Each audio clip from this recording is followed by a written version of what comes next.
Well, welcome everybody to the NATE 2013 Featured Speaker Luncheon. My name is Todd Schleckaway. I have the pleasure of serving as the executive director of your association. And this is my first official conference, so we welcome you to the great city of Fort Worth, Texas. And we have an incredible conference ongoing for you. And the board of directors and administrative staff really believe that this is the best conference we have hosted in the industry to date. And part of the reason it's the best conference we have hosted to date is the caliber of speakers we have in our presence this year, ladies and gentlemen. I have the privilege this afternoon to introduce our featured speaker, Jonathan Adelstein. Jonathan currently serves as the president and CEO of the Wireless Infrastructure Association, PCIA. Many of you are familiar with that association. We have a lot of members in common with PCIA. Prior to assuming the leadership role at PCIA, Jonathan served as the United States Department of Agriculture's Rural Utilities Service Administrator, where he was nominated by President Obama and unanimously confirmed by the United States Senate in July of 2009. Many of you undoubtedly are familiar with Jonathan's time serving as a FCC commissioner from 2002 to 2009. He's been a longtime public servant, a relentless advocate to improve rural telecommunications and broadband. And we're just privileged to have him. Let's give a warm NATE welcome to Jonathan Adelstein.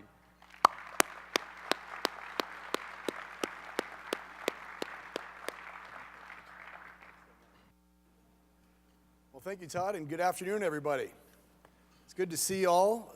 It's really wonderful to be here in Fort Worth with NATE. It feels good to join folks who really are the boots on the ground in this industry, or I should say boots well above the ground often. We are together building the next generation of wireless networks. Those of you in NATE and PCIA, a lot of times same people, and it's good to have business that's going so well. Everywhere I talk to you last night and today, I hear about all the activity in the business, and we'll get more into that, how great things are going for our members of both organizations. And in a time when the economy is still having difficulty getting back on its feet, it is great to be part of an industry that's doing so well. I really want to thank Todd for inviting me here today. We're both, of course, from South Dakota. As a matter of fact, he and my dad served in the South Dakota State Senate together. We have a lot in common. We both started running trade associations of wireless infrastructure. We both recently did our first show, him more recently than me. Did my first show in October. But it's wonderful to have somebody like Todd that we can relate to. It's good to have a lot of leadership of these organizations from South Dakota, of course. I don't hear a lot of applause. I guess there's like one table from South. There we go. There's 2 South Dakotans over there. Right? The rest of you all from North Dakota, right? There's a North Dakotan. They got some business over there too. Well, you know, NATE and PCIA, like Todd and I, really do complement each other. I think we both really have very similar lines of business. Everything that NATE does benefits PCIA members. I believe that everything that PCIA does benefits NATE members. And that's better than you can say about most marriages. You know, I especially appreciate your focus on safety and what you do to make sure that this industry is really on top of a very difficult and challenging safety issues, and that we at PCIA want to work with you on making sure that together we keep this industry safe. So we're kind of like really brother organizations in many ways, and Todd and I are going to work together very closely on our mutual agenda. I can personally really relate to what you all do. I was speaking at lunch a little bit about this. I come from a family of builders, like Aaron Pitts I was talking to, 4th generation builder. My grandfather was an engineer, and he got his start back in in France during World War I as an engineer. He was building bridges under fire in France, and they asked him, you know, why did you, what really drove you to get that done? He said it wasn't that, wasn't so much the fire that scared me, it was that I wanted to build that quickly to get the wounded soldiers back across the river so that they could get treatment. So it means a lot to be a builder, to actually build things. He started a construction company back in South Dakota. Most famous, of course, is the home of NATE back in 1925, and my father took over that business, so he was an engineer too. So I guess I'm the first member of the family, a third generation, that really doesn't have a useful avocation, not being an engineer myself. But I certainly respect engineers and have always tried to work to help people that are building wireless infrastructure, wireline infrastructure, building in America. I used to handle transportation, and it's just sort of in my DNA, because the motto of our family business was builders of better roads, bridges, and structures. And that's the sort of mission I've taken on in my life too. Like the federal highway system that my grandfather helped to build, today's broadband networks connect America in every ways as bit as dramatic and as transformative. These roads and bridges of communications are accelerating in economic development, just as Eisenhower's highway system did in the 1950s and beyond, even today, as we benefit from what that generation built. And when I was on the FCC, I fought for a national broadband plan to guide how that build-out went, and Chairman Janikowski, who took my seat on the FCC, finally got a broadband plan out there, and a full recognition that consumers are demanding mobile services, that they expect not just fixed broadband networks, but wireless networks. And he recognized and still recognizes the role of infrastructure, which is so fundamental to getting that done. It was after leaving the FCC that the president gave me the opportunity to run the agency that pioneered rural electrification back in the 1930s. And Congress provided $7 billion for that agency, RUS, and for the Commerce Department to allocate to build out infrastructure across the country. And that is where I saw some of the challenges that you face every day. As we were trying to get these networks built out, the arduous task of building infrastructure, trying to get it done quickly to try to stimulate the economy and create jobs. And I learned that even when you're doing this on behalf of the government, even when it's a priority of the President of the United States himself, you run into all kinds of obstacles, local environmental and historical concerns. But with the urgency that was being demanded for these jobs, and with the urgency, you'd think we could overcome that. But in fact, it's a constant challenge that we at PCIA are always working to help you with. Today, the work that you and the members of our association do on building out broadband networks carries the same, I think, transformative importance as did rural electrification back in the 1930s, or the federal highway system before that. We are really enabling a whole new world out there. It's not just what we build, it's about what we enable. We're talking about jobs, productivity, healthcare, education. It means public safety, it means business development, and so much more. Wireless is really an integral facet of our daily lives. I think you all understand that, but I think what's important is when we're out there trying to build these things and explaining to people in our community what we're doing, we're not just putting up towers, we're putting up healthcare opportunities. We're putting up educational opportunities for our kids so that they can do their homework no matter where they go. And that puts it in perspective when you're running into a local fight over zoning or something like that. This isn't about just sticking up some tower. We all think towers are beautiful here in this room, but for some reason, not everybody does. I was loving those images of towers. I think, you know, it's hard to find somebody outside of PCIA and NATE who thinks that they're so gorgeous. But what they enable is truly beautiful. And that's what we got to emphasize as we're trying to do that, because consumers expect it. They want that. They don't want that little circle going. They want to get that connectivity when they get it. They want a lot of capacity. And as you know, the U.S. faces what's been called a spectrum crunch. And that's absolutely true, that there's not enough spectrum to go around. But I think the issue is broader than that. I think we should redefine it not as a spectrum crunch, but a wireless data crunch. Consumers aren't saying, hey, I want more spectrum. They're saying, I want my device to work faster. So how do you get there? Spectrum is just one of the ways that you get there. And the other big way that you get there is infrastructure. You can take that same spectrum and reuse it again and again by putting more and more antennas out. You can densify the network and reuse that same spectrum. That's the best way to take advantage of the spectrum that we have and any new spectrum that we get. So we've got to do that. There's no choice. Densification is happening. That's why everybody in this room has been in a pretty good mood. The business going so well, because you see that happening every day. And there's no sign of it abating, at least in the next few years.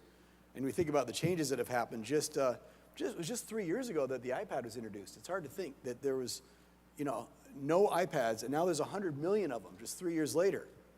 And up to 25% of adults now have a tablet, up from just 3% three years ago. So the app economy has grown from nothing to 10 billion in that period of time.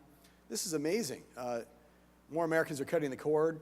A third of Americans don't even have a phone. You can't find somebody under 30 with a wired connection hardly in their home. And all this demand, of course, is good for business. But what we're finding, and what I'm hearing from a lot of you, is that you can't build these networks fast enough. And it's hard to get enough qualified people to help build this out. And that'll keep the carriers and the OEMs and the infrastructure providers that you and that PCIA represents busy for a long time. So with these big investments going on, we are all really benefiting from that. I think that our wireless infrastructure show, which was my first show last fall, we had the head of Dish Networks, Charlie Ergen, speak, and he talked about his company's plan to build out a whole new network, and I know that everybody in this business loves to see that happening. And we were happy to facilitate a meeting at that event between Charlie Ergen and the chairman of the FCC to talk about ways that these wireless networks can get built. And then in November, the AT&T announced Project Velocity IP, which includes an $8 billion investment in significantly expanded wireless IP broadband networks. And last year, T-Mobile announced a $4 billion initiative. So all these investments being done with private capital are really helping to bring that connectivity the consumers are demanding. And it's great to see, with all the talk about the need for more jobs, high unemployment levels, wireless is a bright spot, and it's growing faster than almost any other sector of the economy. So I'm glad that policymakers are taking note of this. We're making our case in Washington that this is a driver of the economy, and that we need policymakers to help us and not get in the way of building out these networks. The FCC certainly has been an advocate. The chairman of the FCC has pointed out that just these LTE network builds are going to add $151 billion to the U.S. GDP growth in the next 4 years, creating 770,000 new jobs. So this is great news. And I think that the job creation goes beyond just the work that you all do building these networks. Because once these networks are built, they're the platform for job creation and economic growth for years to come. More opportunities for businesses to be empowered, small businesses that get created, different opportunities in manufacturing, healthcare, education, and most of the leading sectors of the economy. So I wanted to talk today a little bit about what PCIA is doing to help you and your businesses to do even better and to grow even bigger. We really need policymakers to address any bottlenecks so that they enable the investment and build out of these wireless networks to meet this huge spiking demand for wireless connectivity. I see growing recognition about policymakers. I came into this job, kind of felt like there was a wind at our back. The chairman of the FCC came to our show, and I couldn't have said it better than he did about how we need to get this done. He put a shot clock in place, Congress enacted legislation, and the White House put out an executive order to promote wireless broadband deployment. So DC gets it. And I'll get into those issues in a minute here, but it's nice to have an industry where that's happening. The most important initiative really was when Congress passed maybe the most important legislation this industry has ever seen. The bill that had the spectrum legislation in it, the Tax Relief Act back in about a year ago this week, contained what we call Section 6409 of the bill. That'll save the industry hundreds of millions of dollars, and is helping you all every day when you're doing co-locations or modifications on existing tower. It said that you have a right as an owner of one of these facilities to modify or co-locate one of these facilities by right. So you don't have to go through another zoning process. You might have to get a building permit, but it's got to be approved in the end. So no more time and money be wasted by endless delays and redundant reviews on towers that have already been sited. And it means that networks are getting built more efficiently, so the money can go to building out the network, to more business for you, rather than going to a bunch of lawyers to do a meaningless rezoning hearing on something that's already been zoned. And consumers are getting better wireless coverage quicker. So it's a real win-win. And that bill also provided funding for spectrum that is long overdue to create a nationwide interoperable broadband public safety network. So that's another win. This was a great piece of legislation. Next month in Washington, we're going to celebrate the one-year anniversary of that bill with public safety. We're looking forward to that. And just recently, the FCC announced, what it's doing to accelerate broadband deployment. That law didn't really define what a base station meant, or what a co-location meant, or what a modification meant. So, some local zoning official could say, well, putting a new shrubbery in is a major modification. So the FCC, because it cares about this, issued a public notice that clarified what it meant. It defined what a tower is, what a base station is, what a substantial change is, so that, and it even defined the term base station to include distributed antenna systems and small cells. So no longer are we going to find these local governments questioning what it means, because it's been defined for them, and it'll save us all kinds of litigation. And it'll pave the way for you all to do your jobs easier. And thankfully, the FCC also clarified that Section 64.9 doesn't preclude the adherence of state and local governments to the shot clock, which is another thing the FCC did for us, to make sure that within a certain period of time, those applications have to be reviewed and decided upon. And now if it's a co-location, since they have to approve it in the end, that puts it's a great combination, because that means that within 90 days or less, they have to approve minor co-locations or modifications. So it means that we have real and enforceable timelines for deployment that helps you all plan and implement your plans. And it's the kind of common sense move that it's great to have that happening. The Commission really gets it when it comes to wireless broadband getting to consumers. And we've seen the difference. I was fortunate to be able to speak to the CEO of AT&T recently back in Washington, and he said that as they were doing their 4G rollout, which all of you were actually the ones up there changing out those antennas, they said it was the fastest new technology they've ever deployed, ever. So I guess that goes all the way back to the telegraph. And it probably is true. And one of the reasons for that is that they don't have to go through a zoning hearing every time they do a modification. And that's good news for all of you. Meanwhile, so the FCC gets it, Congress gets it, President issued an executive order on accelerating broadband infrastructure deployment on federal lands. So those of you who work on federal lands, that includes federal property like the post office downtown, the thousands of buildings and the sheer amount of land that the U.S. government controls, as well as federally funded transportation infrastructure throughout the country, provides all kinds of opportunities for the expansion of broadband. But a lot of providers don't like going anywhere near those government facilities because they get so harassed in trying to get the approvals they need to place wireless infrastructure there. So I was glad that the President's task force is now working on coming up with uniform deployment processes. And right now, each federal agency has its own contracting procedures, but they're going to try to standardize that process, and that makes a lot of sense. And on the spectrum front, the chairman recently announced a move to unleash 195 megahertz of spectrum in the 5 gigahertz band. That should alleviate some of the congestion we're seeing in Wi-Fi and these gigabit Wi-Fi applications. And the FCC is looking in a similar vein to repurpose 150 megahertz in the 3.5 gigahertz band and dedicate that entirely to small cells.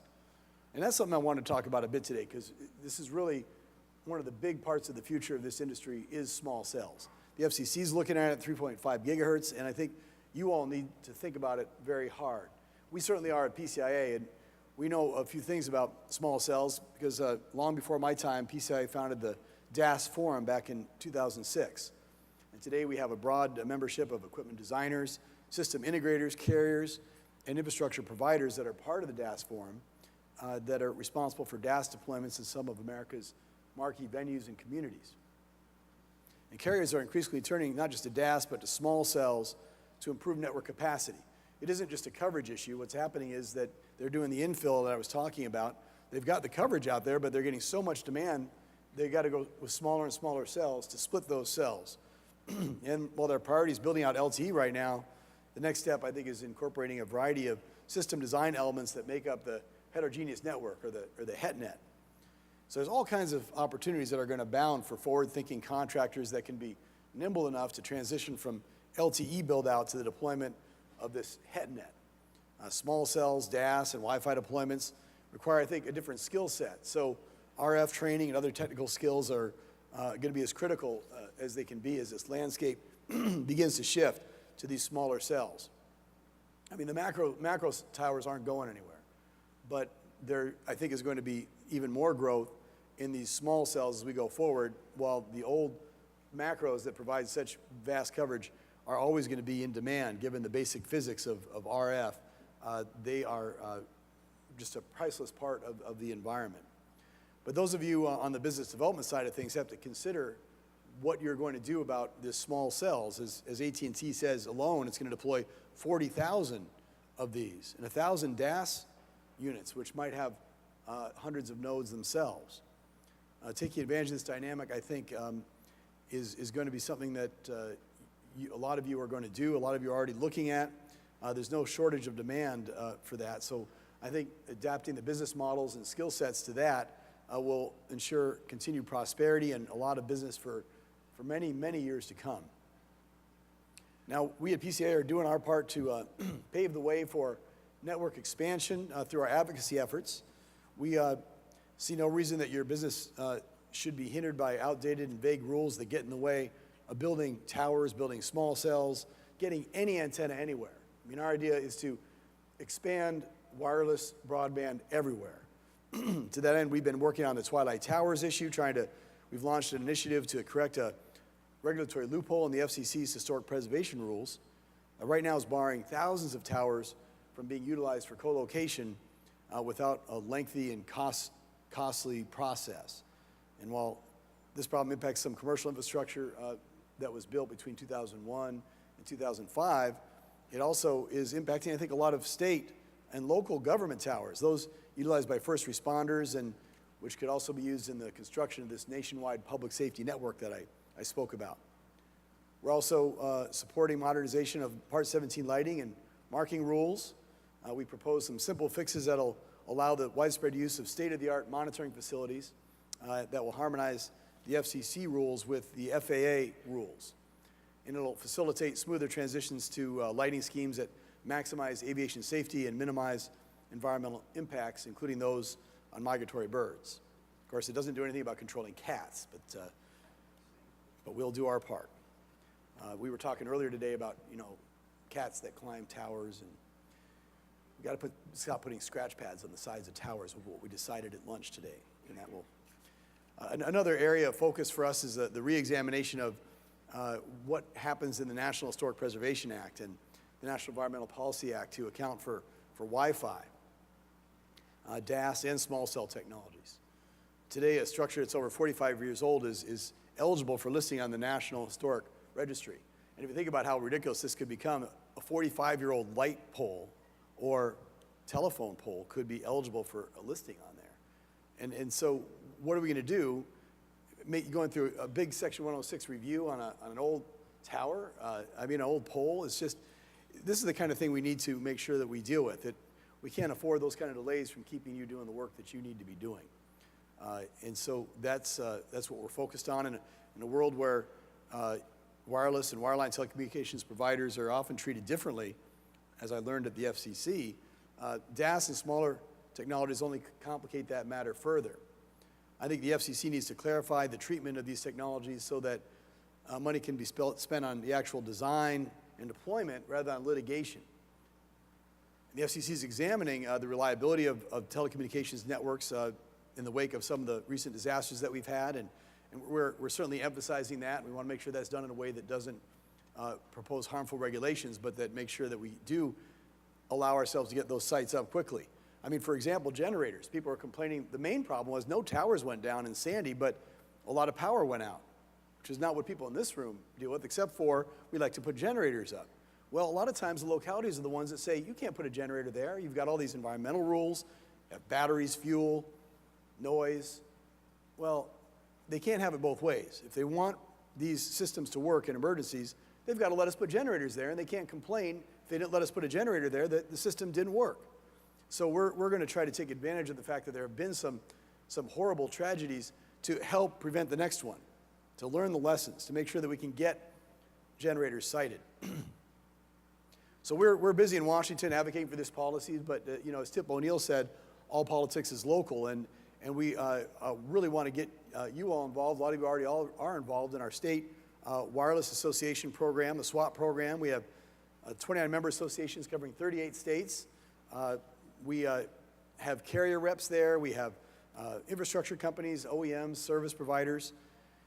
These organizations participate in state initiatives, and we have experts that testify in legislatures and conduct local outreach and really work on this. We're really moving toward a lot of state legislation in a number of states, and we need your boots on and above the ground. You know, considering what we have at stake, we'd love to get you involved in the state wireless associations.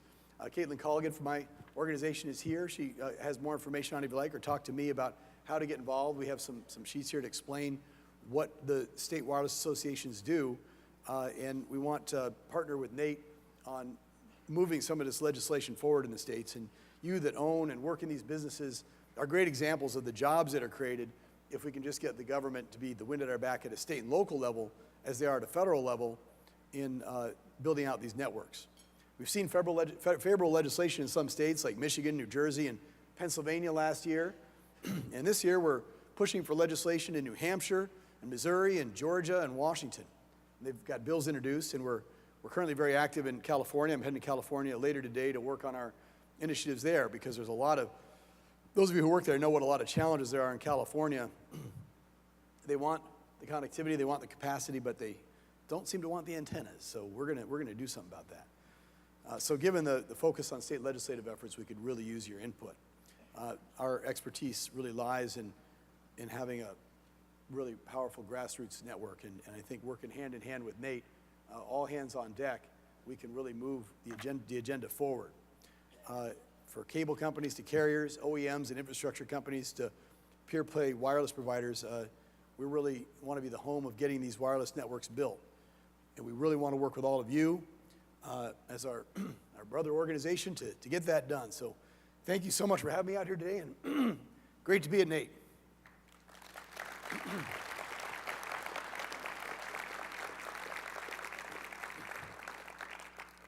I think we might have a few minutes. Do we have a few minutes for questions, or if that's okay, Todd? I don't know if there are any comments or thoughts or things we could be doing better.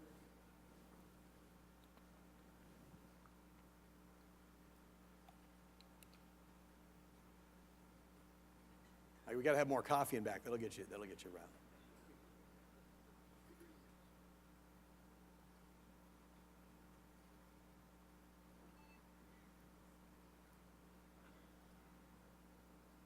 I see one right there.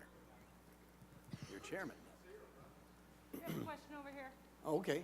Can you clarify your comment on the zoning, please? Yeah, what we kind of focus on is making sure that that local zoning problems don't get in your way. And in terms of 6409, this law that was passed, I think that's what you're referring to clarify how that works. That law was passed by Congress last year that says that you don't have to go through another zoning in order to do a modification or a co-location on an existing facility. Now, a locality could say you have to do a building permit just to make sure everything's done safely and properly, but they can't go through a whole new zoning process. So now, maybe the reason you ask is you find that some localities are more compliant, shall we say, than others. Some places don't fully recognize or haven't learned about it. One of our jobs at PCIA is to get the word out to localities that are resistant, or in case it doesn't work out, litigation to take it to court. But isn't the clarification if it's a minor modification, not a major? So if there's an extension, or if you're swapping out for larger antennas? You could do an extension out to 20 feet out. 20 feet out, but what about up? I think it's 10%. 10% increase up. So that's pretty good size. I mean, that's a pretty good size modification. Now, you can't, take a tower and double the size of it or something like that, but if you're making changes to do 4G, you got to put an antenna out further. And they define base stations very broadly as well in that, so you can make changes to the existing base station. It's pretty helpful. For most co-locations, it really should cover what you need, is our experience. And the biggest problem is if a locality doesn't doesn't do that. Now, one of the advantages, the FCC just defined it. The definitions I was just giving you are FCC definitions that they previously had on the books for purposes of the National Historic Preservation Reviews. So we got them to take the existing FCC applications of what a base station means, or what a modification means, or what a co-location means, and apply them to this new law, which they didn't have to do, but they did it because they really believe in helping you do your jobs, and they really want to get wireless broadband built out. So now we can't, when you go to a local community, and this is brand new, this only happened about 2 weeks ago, you can whip out those definitions of that public notice, and we have all this explained on our website, I believe. Or we have materials that we can provide you that will explain that, or we can share that with NATE if we haven't already, to explain exactly what those definitions are. And so when you go to a local community and they're giving you a hard time about a colo, you can say, look, the FCC defined it. You don't have to reinvent this term.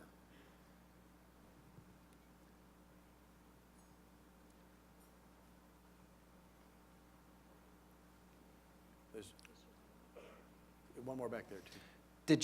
Did structure replacement go into that as one of the markers? Because we're getting a lot, we get several carriers want to add LTE all at the same time. And, with Rev G, it's pushing a lot of these structures, to where we have to replace it as opposed to, reinforcement in a lot of cases. It's a good question. If a complete replacement, basically taking it down and putting another one up. I'm not sure it applies to that. I don't think that would be the definition of modification. So you might be stuck going through another zoning for that. But I'm not 100% sure if it was exactly the same size tower, for example. Usually reinforcing it, you can get away with. I'm not sure about a brand new tower in the place of the old one.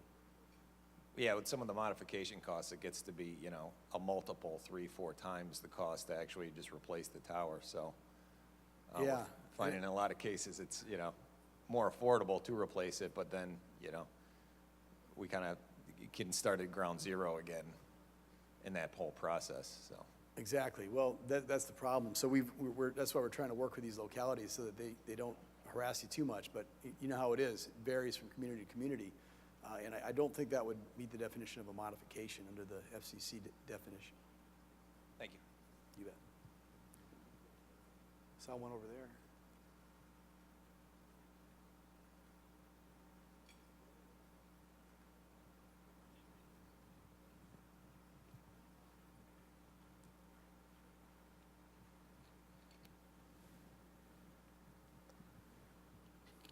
I wanted to thank you for the way you enunciated the need for us to work together as associations and the coming growth that we've got in the industry and in our country for the necessary and essential communications.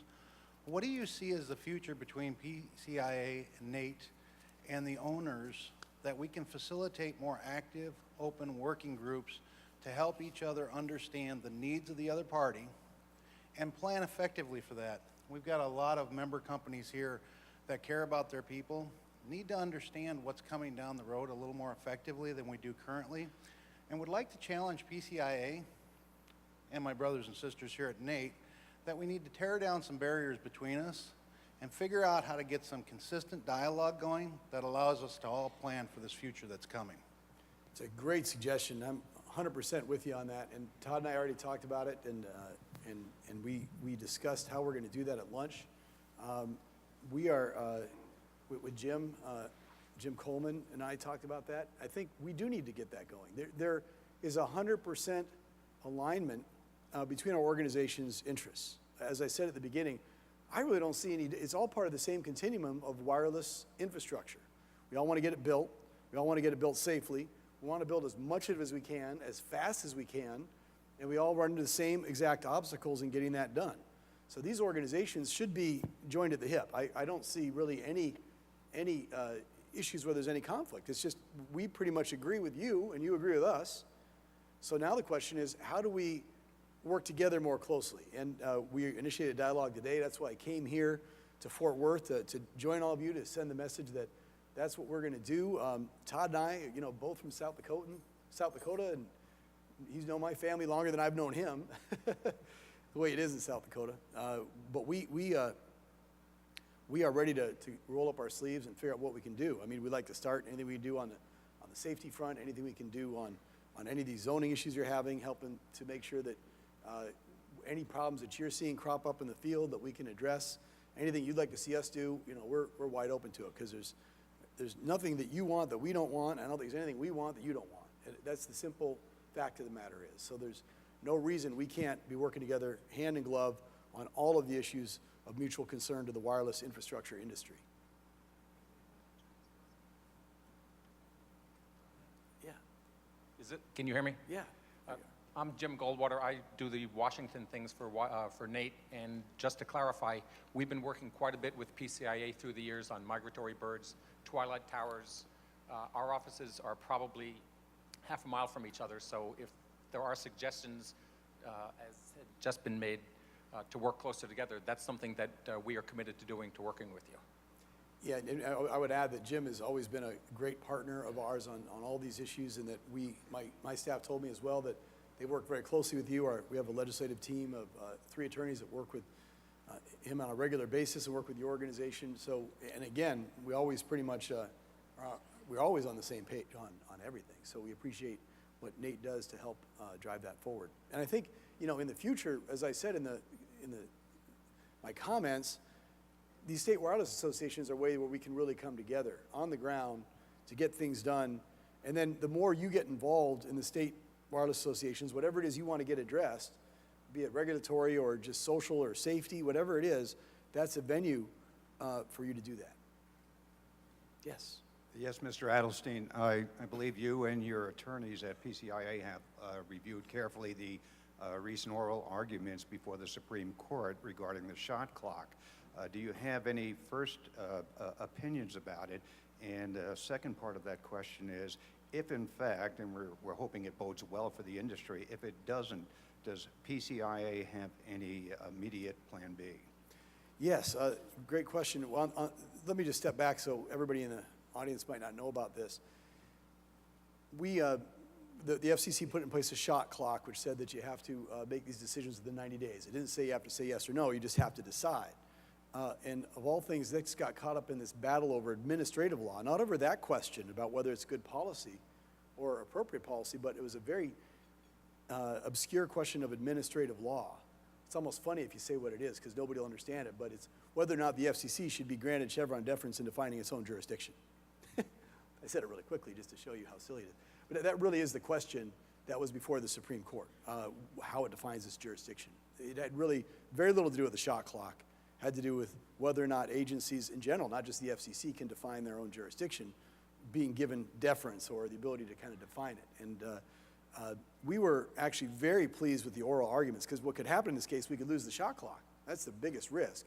Even though that's not the issue before the court itself, it could happen. So we at PCI filed a friend of the court brief before the Supreme Court, and very similar type of arguments that we put in our brief were made by some of the justices that, well, why do you even need deference on this? It's a fairly obvious question. The law really says that that local governments need to do these things in a reasonable period of time. That's the statutory law.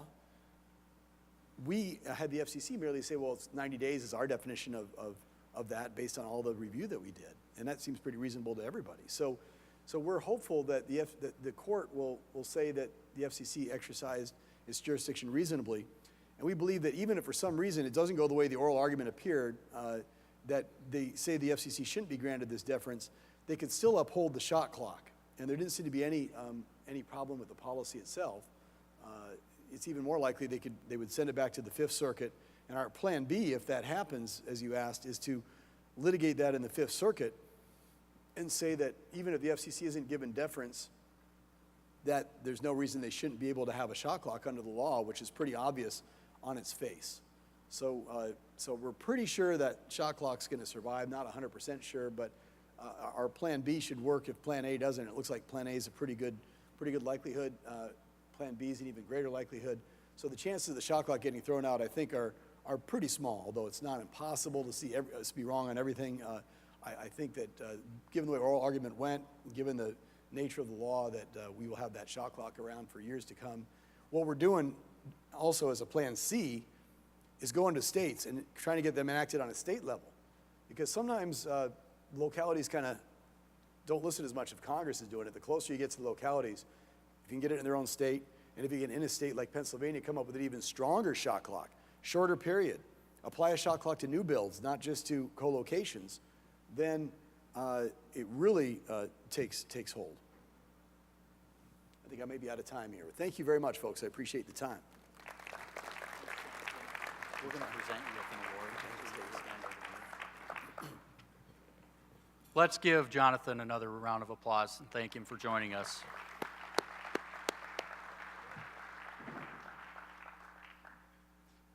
On behalf of the 580 NATE member companies, the NATE Board of Directors, and the administrative staff, we would like to present Jonathan with a Featured Speaker Award. And again, thank him for spending his valuable time with us today. One more round of applause.